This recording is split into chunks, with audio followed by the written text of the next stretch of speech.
And good afternoon. Welcome to the Society for Simulation in Healthcare, Healthcare System Modeling and Simulation Affinity Group webinar in September. This is our regular monthly webinar. We want to share the knowledge about the simulation application in healthcare and other industries, how to improve quality, safety. And we are fortunate to invite Dr. Kathleen Harder from University of Minnesota to give talk. The title is Using Driving Simulation to Design Safer and More Effective Driving Environments. I've been known Kathleen for a long time. We have a working project together in the last couple of years. This is disclosure for our research collaboration, and she brings a lot of new ideas to healthcare. She has been using simulation for study environment impact for the driver for many, many years. And she has been using this approach to helping design the healthcare system, improving quality safety. Welcome, Kathleen, Dr. Harder. Thank you so much. Yeah, thank you so much, Dr. Long. Pleasure to be here this afternoon. And pleasure to share the lessons learned, the insights of using driving simulation to design safer and more effective driving environments. I'm going to split this talk up into three different parts, essentially. The first is on visualization and experimentation through simulation and with a focus on traffic calming to reduce driver speeds. And then the second part is on using simulation to test signage used on roadways, not only in Minnesota but in the United States. And then the third part is transitioning to using simulation to design healthcare delivery and environments. Okay. Really, the whole goal of using visualization and experimentation via simulation is to identify various options that prove to be the most effective based on objective data gleaned from driver simulation and experimentation. It's done in a minimal risk driving environment, and it truly is far less costly than building the environment first and then finding that various elements don't work. So using simulation to test these ideas first is a very cost-effective means of yielding data-driven options.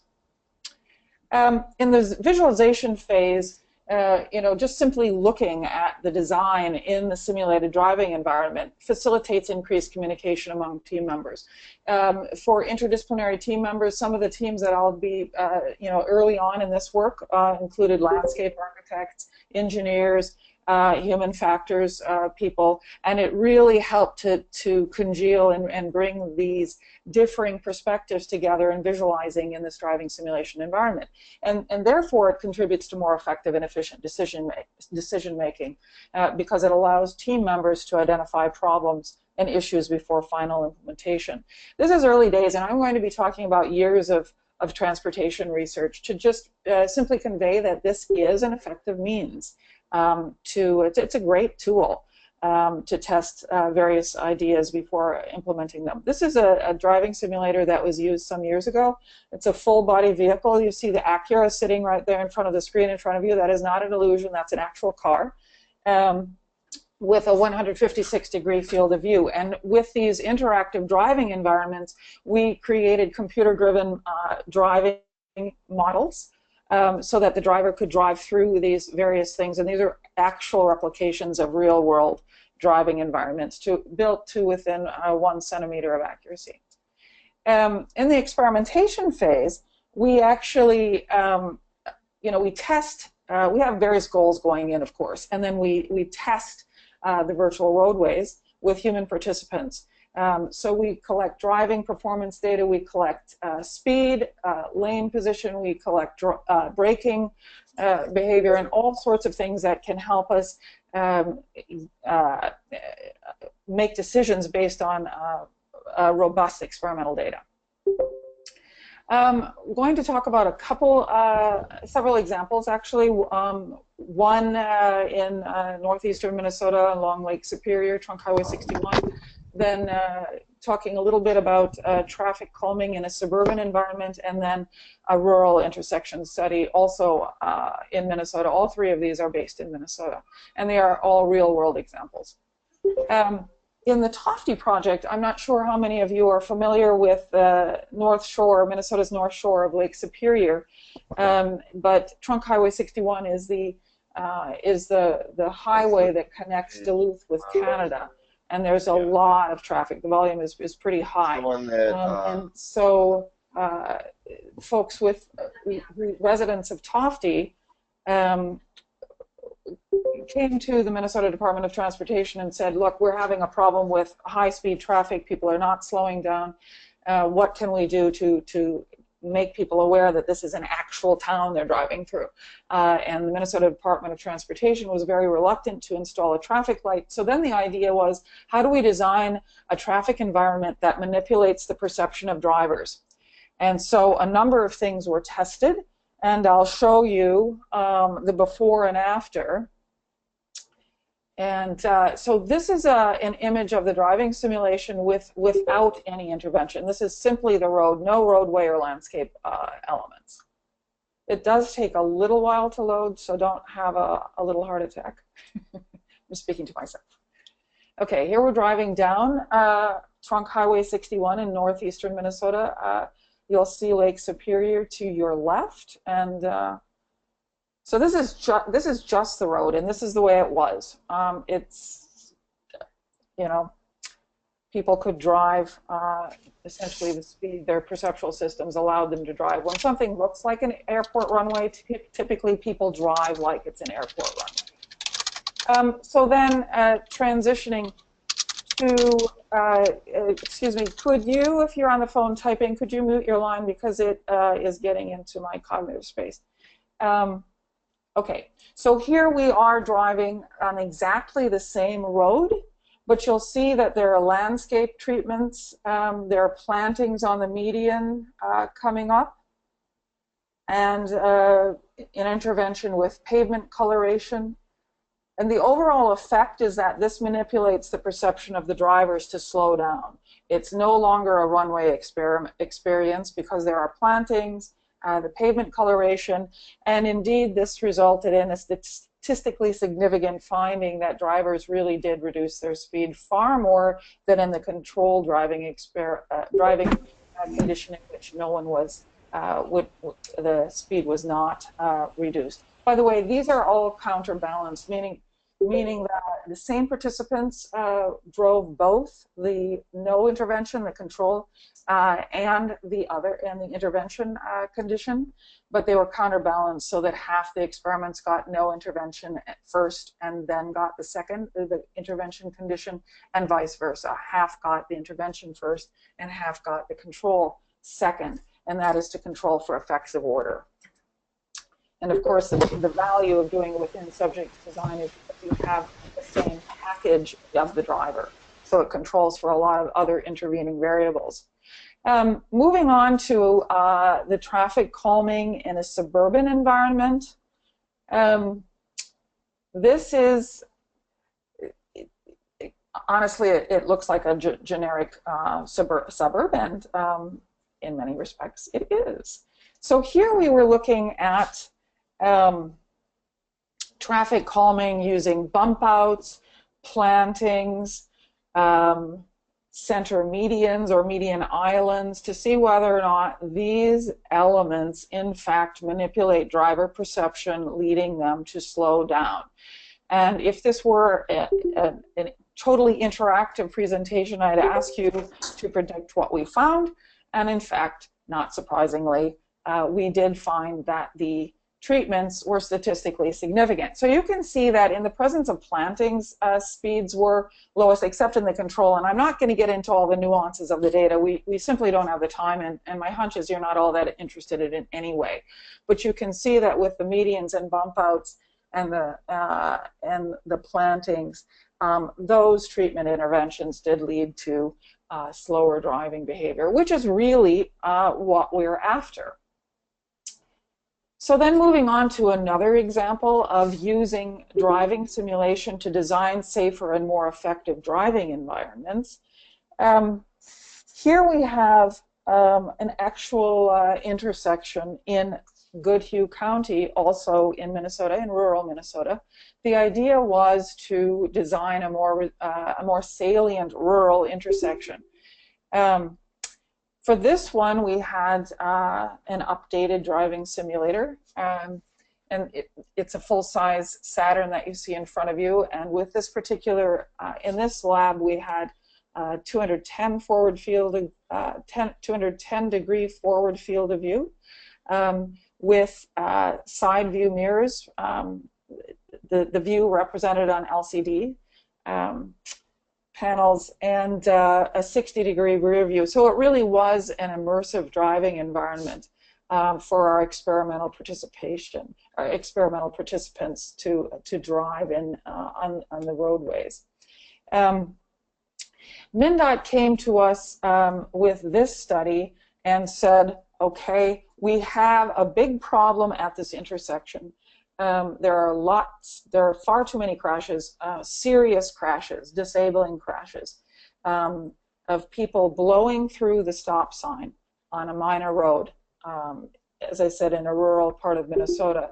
And so then the idea was how to really capture the attention of the drivers to bring them to a more responsible, safer, slower stopping action as they approach the intersection. And so we were advised that the budget in the real world was extremely small. What we had initially recommended was a fairly substantial intervention with median, curbed median and a median, curb treatments on the side to physically channel the drivers into the intersection. But we were told, no, that's far too expensive. So we came up with something that's really quite simple. And that is simply using this striping to separate the two lanes, a very simple median that you see in front of you in the stopping area, and then adding a stop sign to the middle of the lane, the divider between the two lanes. And so we tested this. And not surprisingly again, and I say not surprisingly because it's fairly intuitive to me as someone who designs to channel human behavior that this would be more effective than not doing this, and indeed that is the case. Drivers started slowing down earlier than they did in the condition without the intervention, and about 50 feet earlier, which in the scale of things leads to a more sustained, more fully controlled stopping behavior. Now let's take a look at the other, the major road, which still is Trunk Highway 58. This is facing south. On this particular road, it runs through a very open geographic area in Minnesota. For miles and miles and miles, people are driving without much happening at all in the context of their driving experience. So the challenge then is how to alert these drivers who are not aware that there is a crossroad with potentially very dangerous behavior. How to alert them that they need to be aware and they need to modify their driving behavior. Again, we were advised that this is a very low budget the intent is for a very low budget intervention, and so that's what we gave them. We gave them a simple kind of a gateway sign perched over the lane as a way to just capture their attention and say, okay. Now again, since we're using driving simulation to test this intervention, we don't know whether it will be effective or not. We have a hunch it will be, but in fact, that is those are the data we received or were yielded. Drivers did slow down earlier, and not only that, they reduced their driving speed by about 25 miles per hour. Now, granted, I never claim that the driving simulation is veridical with the real world. What we have found is that when we're doing real-world comparisons, because many of these things have been implemented, when we're doing real-world comparison, the patterns of the findings are identical. The actual speeds are within the range, but they don't necessarily have to be identical. But anyway, so overall, the effect is one with this intervention of slowing people down earlier and, excuse me, to a greater extent than they did without the intervention. Okay, just a quick summary then of part one. Excuse me. Simulation, we know, is an effective way to test various design considerations of roadways. It's cheap, relatively cheap. I mean, obviously our services aren't free, but they're substantially less costly than implementing it in the real world with some of these more major interventions that I've worked on. It does allow team members to identify problems and issues before implementation in the real world. So then moving to another thrust of research that is also very important in terms of designing safer and more effective roadway environments, and that is on designing cognitively digestible changeable message signs. For this one, we're using a far less advanced driving simulator, but the graphics, excuse me, the graphics had far more, the resolution was much higher. So when we're talking about signage, it needs to be very crisp so that people can see it as they're driving along. Here you can see it's a screenshot of a particular simulated roadway environment with a guide sign. One thing that I neglected to mention is that in all of these experiments that I'm presenting, we didn't tell the driver what it was about, obviously. And likewise here, we did not say, well, this is about signage, so pay attention to the signage. No. We said this is, excuse me, I have a bug in my throat with no access to water. That's not great. Excuse me. Anyway, so for this, in all of these experiments, we ask that drivers drive as they normally would. And we found that they do. Just a second, please.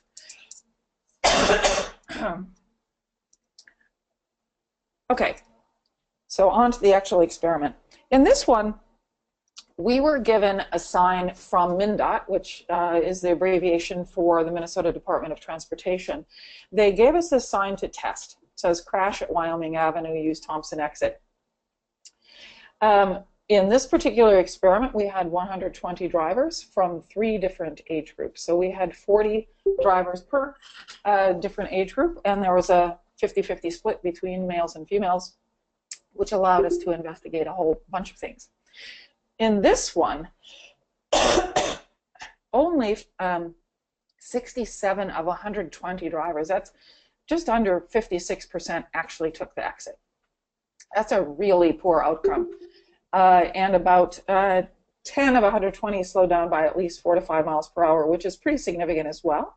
And 4 of 120 slowed down by at least 10 to 11 miles per hour. So for that particular sign does foster slowdowns, which of course departments of transportation want to avoid because it leads to congestion. So we suggested a far more prescriptive sign. And so we tested road closed, crash ahead, use Thompson exit. It's very directive. The road is closed. And so what happened? In this one, 112 of 120, in other words, 93.3%, a near doubling compared with the first, actually took the exit. And in this case, age had no effect on whether or not the drivers took the exit. In the first one, we found significant age-related differences. Another sign we tested in this set of conditions, or this set of stimuli, is an Amber Alert sign with a lot of information on it. And when these drivers drove under this sign, this was the last thing they encountered in the experiment, immediately after they drove under the sign, the drivers were advised to stop and recall the information they had just seen. they did very, very poorly. Only 2 of 120 had perfect recall. Now, for me as an experimental cognitive psychologist, that is not particularly surprising, but for the engineers of MnDOT, they were blown away by this, that so few were able to recall the information on the sign. Only 10 of the 120 got 5 of 6 alphanumerics correct. That also is not acceptable, because we don't want to unleash posses on red Ford trucks with license numbers that do not match SLM 509 from Minnesota. So the question is what to do about that. Also, this particular sign led to rather dramatic slowdowns. 42.5% of the older group slowed down, 8 times more likely to slow down than the younger group. So what to do about that? And the other thing I forgot to mention, or I neglected to mention, is that a lot of the people did not understand what Amber Alert means. Some thought, and this was conducted in a few years following 9/11, a number of them thought it referred to a terror alert level. So at that time, when Amber Alert was not really entrenched in our mindsets yet, a number of them didn't understand what it meant. And so, if you're going to have a sign, it's really important for people to understand the meaning. Yeah, so sorry, we advise them. Pardon? Catherine, interrupt. Maybe we have some international participants. Maybe explain a little bit what this Amber Alert mean. Oh, I'm just getting there. So yeah, thanks, Yui. So we advise them to actually use text that conveys exactly what it means. So Amber Alert means abducted child, or it refers to abducted child. It's a phrase that's come to mean that. And so it takes a lot less processing time from a brain-based perspective to figure out what abducted child means relative to Amber Alert. So we said, just use abducted child. And then rather than put all kinds of alphanumeric text in front of them that only 2 of 120 got right, we said, put up tune to radio 88.5 FM.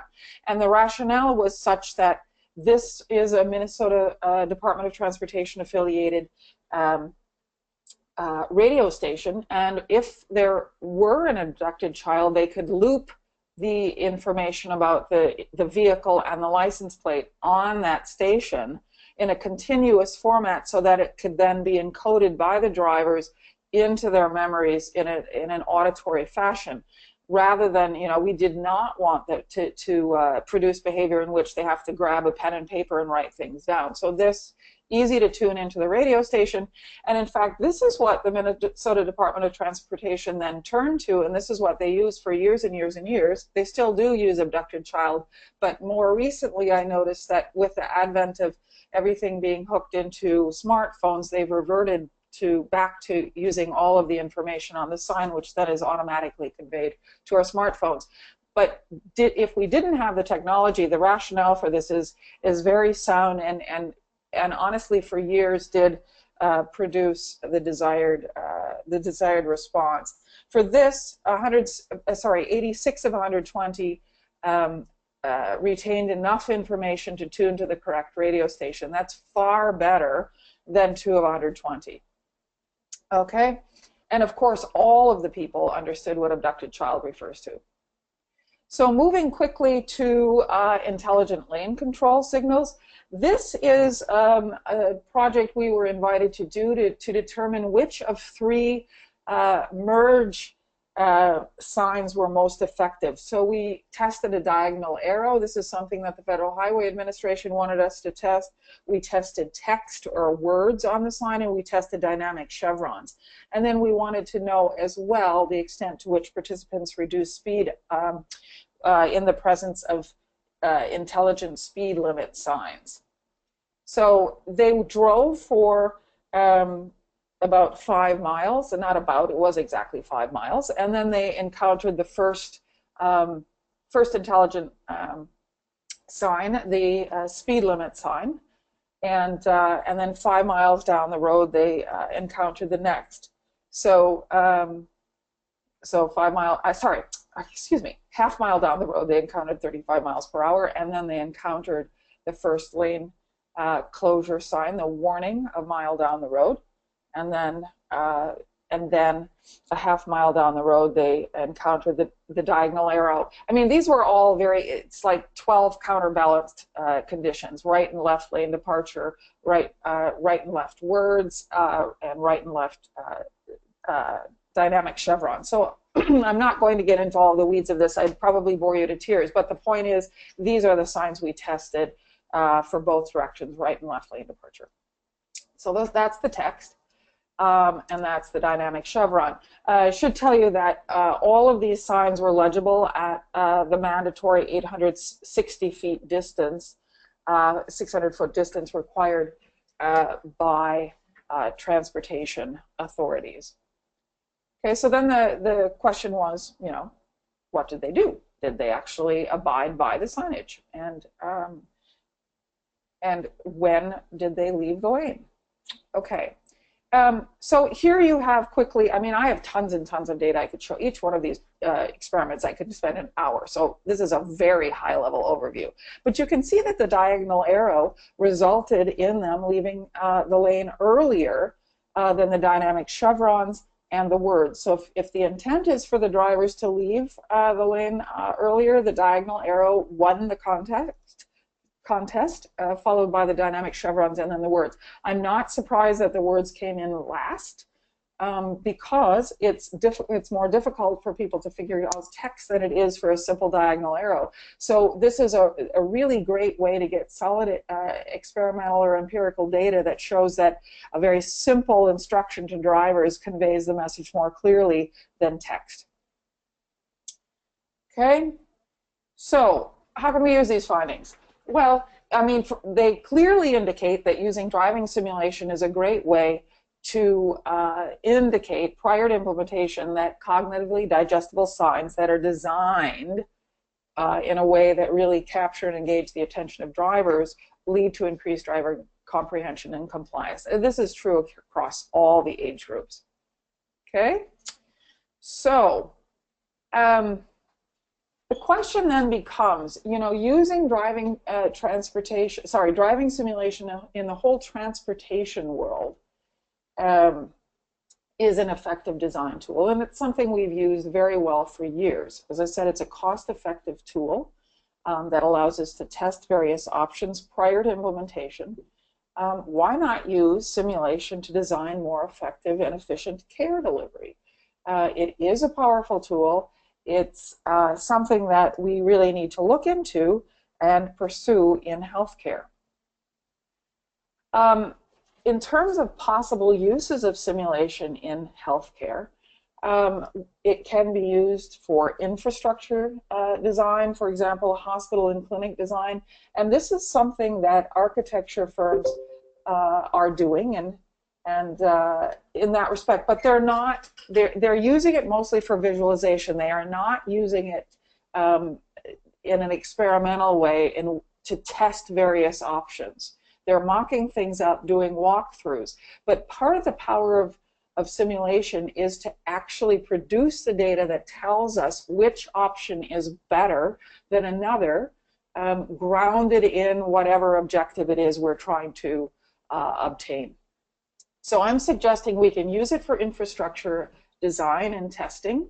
We can use it for process development. That's a more intangible sort of entity. It's a lot of the work that I've done in healthcare. But we can use simulation to test the viability of a particular process within the infrastructure. Do we then need to tweak the infrastructure to allow a particular process? If we're building a new hospital, we can use simulation to develop and test these things, a whole system together in an interactive real-time context. So it's not just simulation in healthcare should not just be restricted to visualization, but it also allows experimentation. And this is the power of using simulation as a design tool, because it's not just preference-based then, it's actually data-driven. And this is what I'm saying we should pursue. I want us to take a look at something that is in place at the University of Minnesota. It's a virtual reality design lab, and it's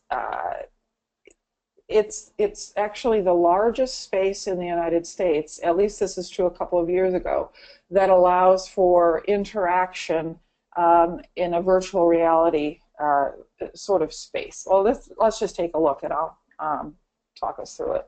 So this is the space. It's a courtyard in the School of Architecture. It allows up to 5 people at this point, probably more in the future, to interact in this simulated environment. You can see the developers working with it. So these are headsets that people mount. I'm sure many of you have seen virtual reality headsets. But this particular system allows people to interact in this space together. And it's, I mean, there are huge advances in virtual reality every year, practically every month. And it's true that the tactile or haptic piece needs to be improved, and that's coming along. But this allows people to interact in this context-dependent environment.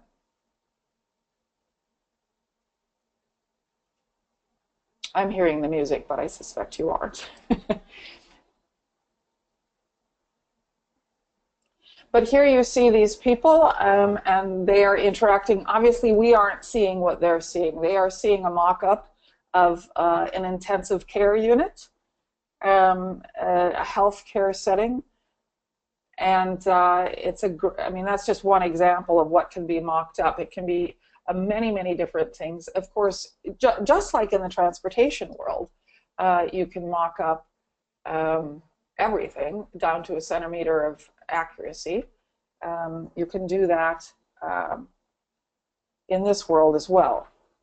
I'm seeing that contrary to expectations, I really zip through things far more quickly than I thought I would, which often is unfortunately the case when I cannot see my audience.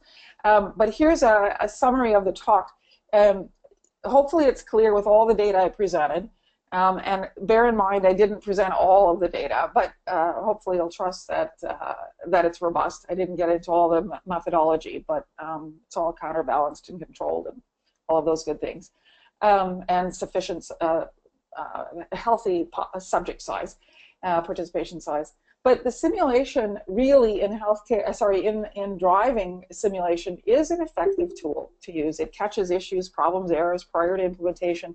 And healthcare can also benefit from using simulation as a design tool. It has not yet really been used to the extent possible that we'd like to use it. We're moving in that direction, but thus far we haven't had an opportunity, simply because the kinds of simulation that we need to really test these kinds of things effectively in a simulated cave-like environment isn't there yet, but it's coming along rapidly, and I'm expecting great things. What I'm hoping to have now is a really rich question and answer period, discussion about these various things, and I'll stop there, and hopefully there's some questions that people have.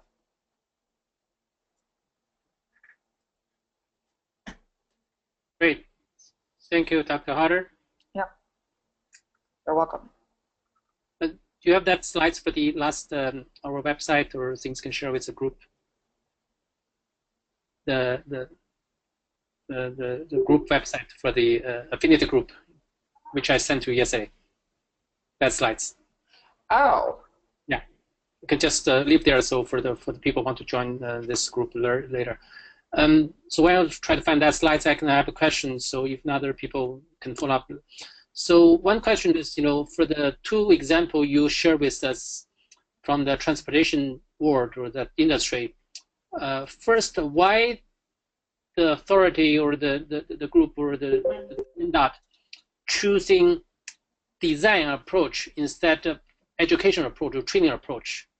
Apparently, you said seem like they have tried using educational, instructional for drivers to slow down. Apparently, that's not efficient. Well, it's not effective. So the thing, driving simulation has been used for years and years and years. These desktop driving simulators have been used to train student drivers for quite a while, but Okay. that's only part of the whole pie, because it's not as simple as that. If people can speed, they will. Okay, we've known that for years. And so then the question is, how do you design an environment to manipulate the perception of drivers so that they will perform as we expect them to perform? How will they comply, right? So all the signage research I've done over the years, and I could have included a few more examples and thought I'd run out of time, so I cut them out. But I have lots and lots of examples from signage that, if it's poorly designed, meaning the drivers don't understand the information, they're not going to comply because they frankly don't understand it. It's not like they're standing in front of the sign. They're driving at high speeds under these signs, right? And so then we need to figure out how to use signage effectively so that they, number one, will understand what it is they're reading, and number two, that they comply with it. So they need to be prescriptive signs. So, and in terms of the traffic calming, just telling someone that they're supposed to pay attention to the speed limit is not enough. Because as I said, if a road looks like a runway, people will drive like it's a runway. So then the question is, how do we constrict the driving environment in such a way that the manipulation of the driver's perception is manipulated, and that's what we are doing. So your question is, why are they doing this? They've come to realize that it not only saves money from an implementation perspective. They find out that, they made an error in building a particular thing, but they found that the empirical data gives them evidence, support, whatever word you want to use, that they can then use to justify various things they're doing in the real world, and that saves the money as well. So it's more of an intangible cost. It's overt and kind of not so overt cost savings. So basically, you said, the design is much more efficient, Yes. Model behavior, because assuming one using this concept adopt to healthcare, for example, when we try to remind people, provider to washing hand, we should not just simply put a washing hand sign there. Instead, we should carefully design the bottle, or where the location of the bottle, hand sanitizer, where should put on it, what's color, what shape, in order to prompt people to make it easy to Exactly, and that is a perfect example that we could use simulation in a really meaningful way to test, right? Okay. Yeah. What placement of hand washing facilities or whatever would produce the most compliant behavior? I mean, there's example after example after example, and I'm sure you all sitting out there have many examples. And a reason I didn't list many examples is because I wanted you to generate them to engage you in the conversation. But that's a fabulous example because that's been such a long-standing issue, and nobody's really sat down in a simulated way to test. And it's so much cheaper than building a new hospital with the hunch that this will work, and then it's implemented and we find out, it's no better than the other way. Sure. Actually, the subsequent question is really why using simulation instead of using the real environment. Historically, medicine is always using clinical trial as a gold standard for all any intervention evidence in order to publish guideline or principles in order to enforcing policies, and those are based. I'm not assuming that is not necessary. Instead, as you mentioned, simulation can be much more cost-effective, would be much more iterative process to trial and there are different things in order to achieve the goals, much efficient way, because normally the clinical trial is much cost and takes much longer time in order to have meaningful results versus simulation. That's exactly right, and the controls are more difficult than they are in a simulated environment. You can create a lab in which you can control for many different things so that you have a very clear understanding of cause and effect on behavior. Okay. Great, thank you so much. Yeah, you're welcome. we have a question from the chat box. Sally Miller. Sally, would you mind talk to the Kathleen, please?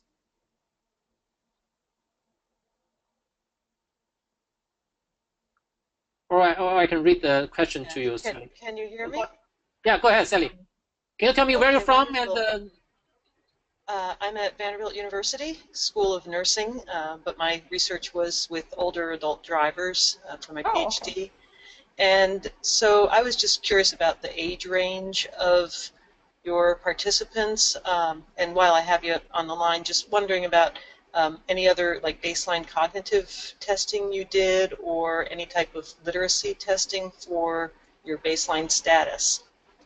Yeah, that's a great question. Okay, so for age range, in the changeable message sign studies we had, in the first two I shared, we had 120 participants from 18 to 24, 32 to 47, and then 55 to 65. And in the last two, actually last three, one I didn't mention, but we added an older group simply because I pushed and pushed and pushed for additional funding to get the 70 and over age group. So we had 40 drivers, 20 women and 20 men in the 70 and over group. So in that one we had the 18 to 24, 32 to 47, 55 to 65, and then 70 plus for a total of 160 drivers. These were all licensed drivers. And so we intentionally did not do any cognitive testing because because that would have added another layer of needing to have equal numbers of various people with various things. It was difficult, and frankly, well, if you have worked with older drivers, you know it's kind of difficult to recruit to come into the lab for an hour and drive. Or maybe you haven't found it difficult. We have. And by the way, we paid each of our participants $50, which we found is the golden ticket to get people to come in. But anyway, so we did not do any cognitive testing. We gave them a training session. They were all licensed drivers. They are all active drivers. So this was not basic science research in that respect. This was very applied in the sense that these are drivers on the roads, and we wanted to understand how they would perform in the context of these various options that we were considering. Yeah, thank you. That's great information. And did you encounter any, last question, any simulator sickness with any of your participants? No, we didn't, because we do a very careful screening. I mean, we're, as you probably are aware, about 10% of the population is prone to motion sickness. I unfortunately happen to be one of them. But anyway, we carefully screen, and if people have, are prone to migraines or motion sickness when flying or on boats or that sort of thing, IMAX theaters, then they are unwelcomed to participate. And that is about 10%, but that's just the way it is. We do not want to make people ill when they come in. And so, no, we have not had issues with driving, with motion sickness or driving sickness. And it's due to the careful screening. Thank you very much. Yeah, you're welcome. Mustafa, you have a question? Go ahead, please.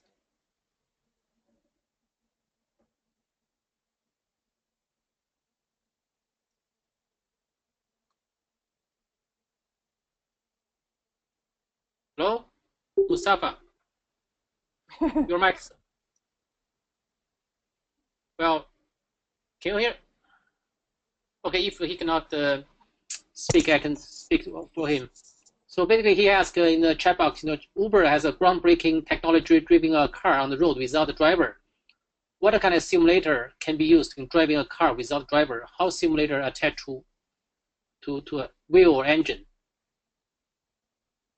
Is this a question, Mustafa?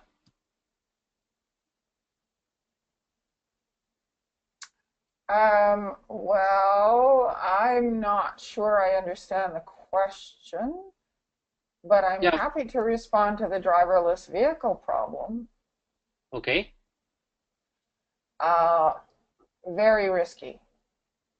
I don't think there's a programmer on the planet that can anticipate all the various dynamics that can arise and respond in the way a dynamic human driver can. We'll see how it goes. But I don't want to be on the road with a driverless vehicle in the near term. Okay, because I think this is really interesting because you heard about recently the Tesla, there's some fatal accident happened in US or other countries as well. Yep. So, it's the kind of thing, you know, years and years and years ago, probably, what was it, 20, 25 years ago, they were talking about the automated highway.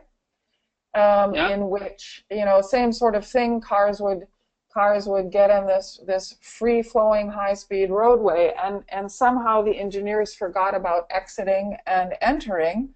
How do you get, and also failed to factor in flat tires. So in that context, you know, they're all very basic variables that were not considered. So these are the kinds of things that, you know, if driverless vehicles can be developed that really are as intelligent as humans and able to immediately react to a wide variety of variables, then fine, but we'll see what happens. In the near term, I'm not terribly optimistic. Sure. Basically, this brings a question regarding to the technology and the human. Basically, no matter using simulation to testing or actual real road testing, you mentioned early on, so we try to design system in order to helping assist or manipulate the human behavior. So where we draw the line and how much we can outsourcing to technology technique, automate it smartly, versus, you know, want to preserve, you know, human cognitive awareness, especially in healthcare settings, how to preserve those human or human interaction between providers and patients, you know, those really the essence of the healthcare or medicine. And can you share some thoughts from your perspective? Yes, these are all great questions. Honestly, it's a real dance because people in healthcare bring very good brains to the plate, right?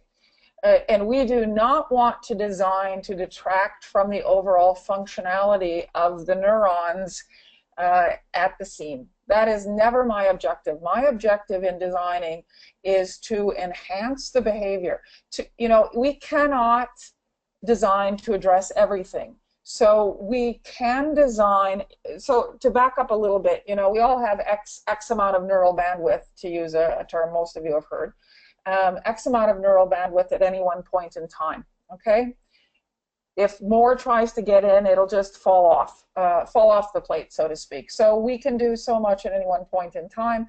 And so if we can design so that part of that neural bandwidth doesn't need to be concerned about something, then the rest of our neural bandwidth at that point in time can be consumed with decision making, with critical thinking, with accommodating whatever situation arises. So we don't need to worry about everything out there. So designing to channel attention so that it's captured and sustained for a prolonged periods of time means that we can interact in a system where part of our neural bandwidth is taken care of, so to speak, through design, and the rest of it can free itself up to address and accommodate whatever cannot be designed, because we can't anticipate everything. I mean, this is kind of what I was on my little soapbox about the driverless vehicles about. We can't in programming cars anticipate everything, just like in designing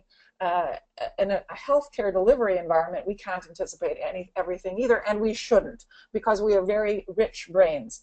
Especially, I mean, in the healthcare world, we don't want to dumb things down to the extent that things get boring. So it is a dance, but that doesn't mean that we cannot channel behavior through clinical decision support and all of these various other means to, as I've said several times, to channel attention, to really give us the information that we need at a particular point in time in a cognitively digestible way so that we understand immediately, so that we don't have to spend some of our cognitive resources on figuring things out, that it's just apparent to us what it means, and then we can go on and deliver the health care that we train to deliver, or what people train to deliver. I didn't train to deliver it, but anyway, I'm trained to design environment. Sure. Anyway.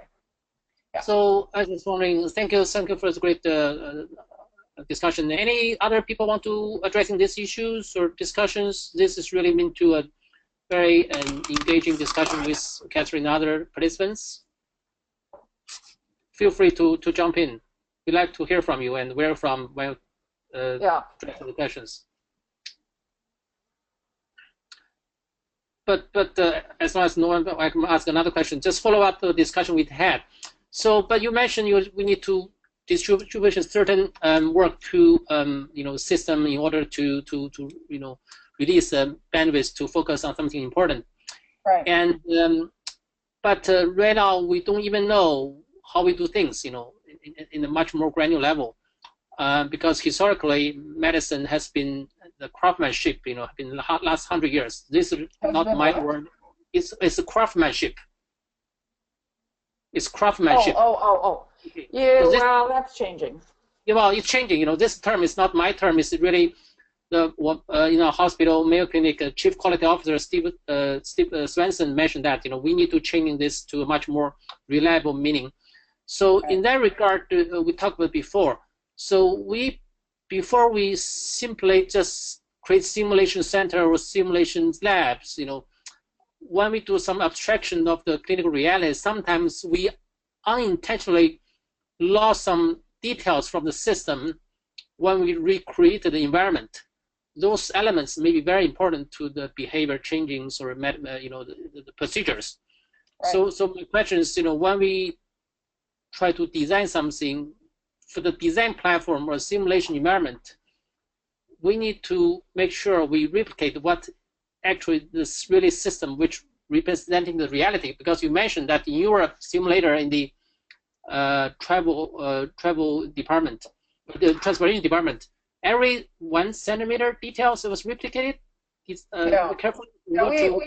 We built them to spec. Yep. Yeah. So I think there's a lot of room for improvement in the healthcare sector, how to really replicate it, not just a simulator of the patient, also duplicate the working environment processes in the hospital, where the location of the phone, the door entrance, lights or sound, those things actually impact the behavior of the provider interaction with the other provider or patients. Absolutely. In some things, the simulation environment doesn't have to be, exactly the same, but I would argue that it really increases the richness of whatever it is we're doing, to get the level of detail. And as simulation advances in healthcare, using it as a design tool, I fully expect that to come along. Because you're right. I mean, these pieces are part of the environment, and when they're not there, behavior may change. Yes. Any thoughts from the audience? I wanted to hear some of your thoughts, comments, suggestions. Anyone? We have 8 minutes. So I have to ask you this: is what I'm saying? I mean, does it resonate with the listeners? With you, the listeners, I should say. I am. I'm not sure others. That's why I want to hear from others. Right. So I know a lot of people is listening this session. So, by the way, Catherine, would you mind put that the slides I sent to you yesterday, the links for the website or group information? I'm sorry, I was confused. I thought you told me you didn't have anything for me to show. That's why. No, I can. I can have that. Maybe you could, because I totally misunderstood. This is why I was asking. Are there slides? And my understanding was no, there aren't. No, sorry. Yeah, Ashley, my apologies. Don't maybe worry. You can switch my control of the screen to you, and you could pull them up.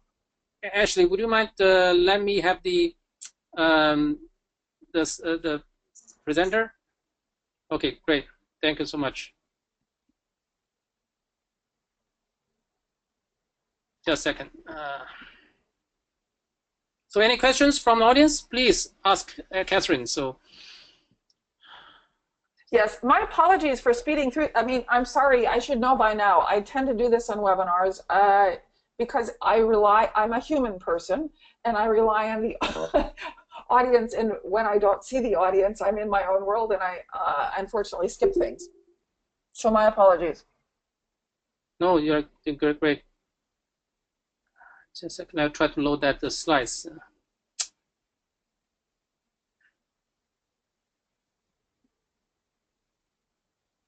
Yeah, just go to the applications and show my screen. Do you see my screen, Catherine? Yes. So what I'm showing is our Affinity group website. Also, we have a presence on the YouTube, Google Plus, and LinkedIn groups. This is intended to bring some different application of simulation to healthcare sector without the, to beyond just training education. And so we are very fortunate to have Catherine and other colleagues to share their expertise and how we can adopt this to healthcare. We are looking forward to your thinking, thoughts, and suggestions. Also, this group, we are looking for the chairs for the next year, or next 2 years, because I was honored, privileged to serve in this group the last 4 years. And over the time, so I learned a lot from this group, and I'm looking forward to interact with others. So if you are interested to join this group or further serving this group, please send your email to Ashley, which you receive that meeting reminder. And so you can apply to the leadership program, helping moving this forward, this field. And also, we will have a webinar coming up next in November.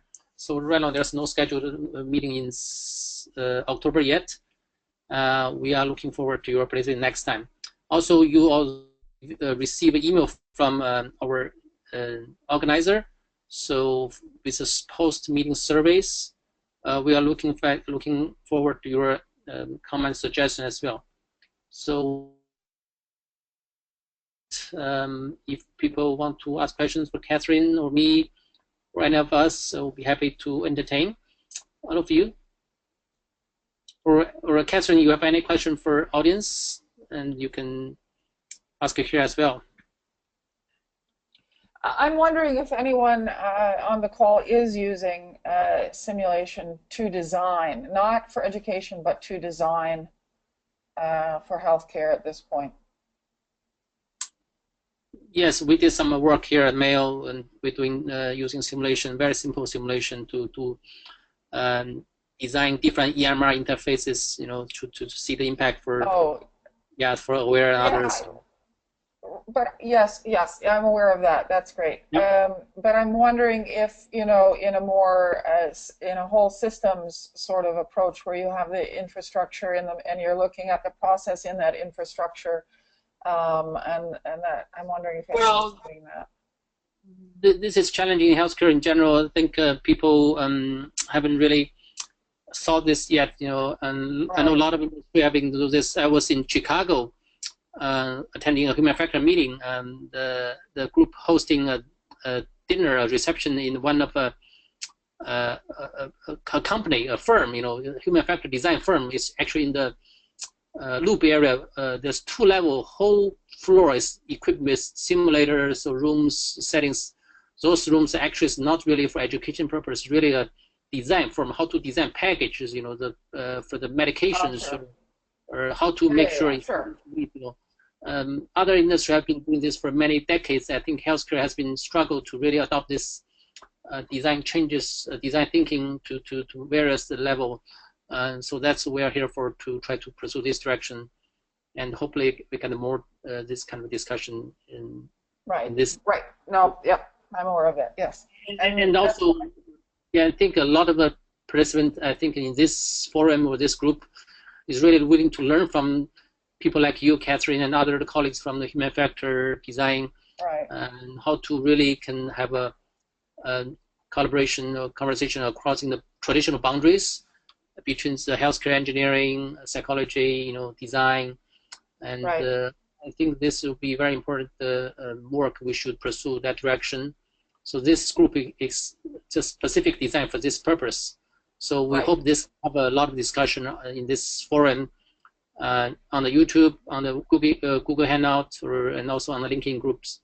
People are welcome to join those groups, offline. And I think this is a great opportunity. And thank you so much for your participation. Yes, you're very welcome. It's been my pleasure. Thank you. Yeah. So we are approaching 3 o'clock. So this meeting is almost time to wrap it up. Any questions from audience? Ashley, anything from your end? No, thanks. It was a great presentation. Yeah. So again, thank you so much for Dr. Hunter and Catherine Hunter, and also participants from the audience around the world. So this video will be archived and will be distributed through YouTube channel very soon. So thank you so much. Hope see you next time. Yeah. Thanks all. Thank you. Bye-bye. Bye-bye.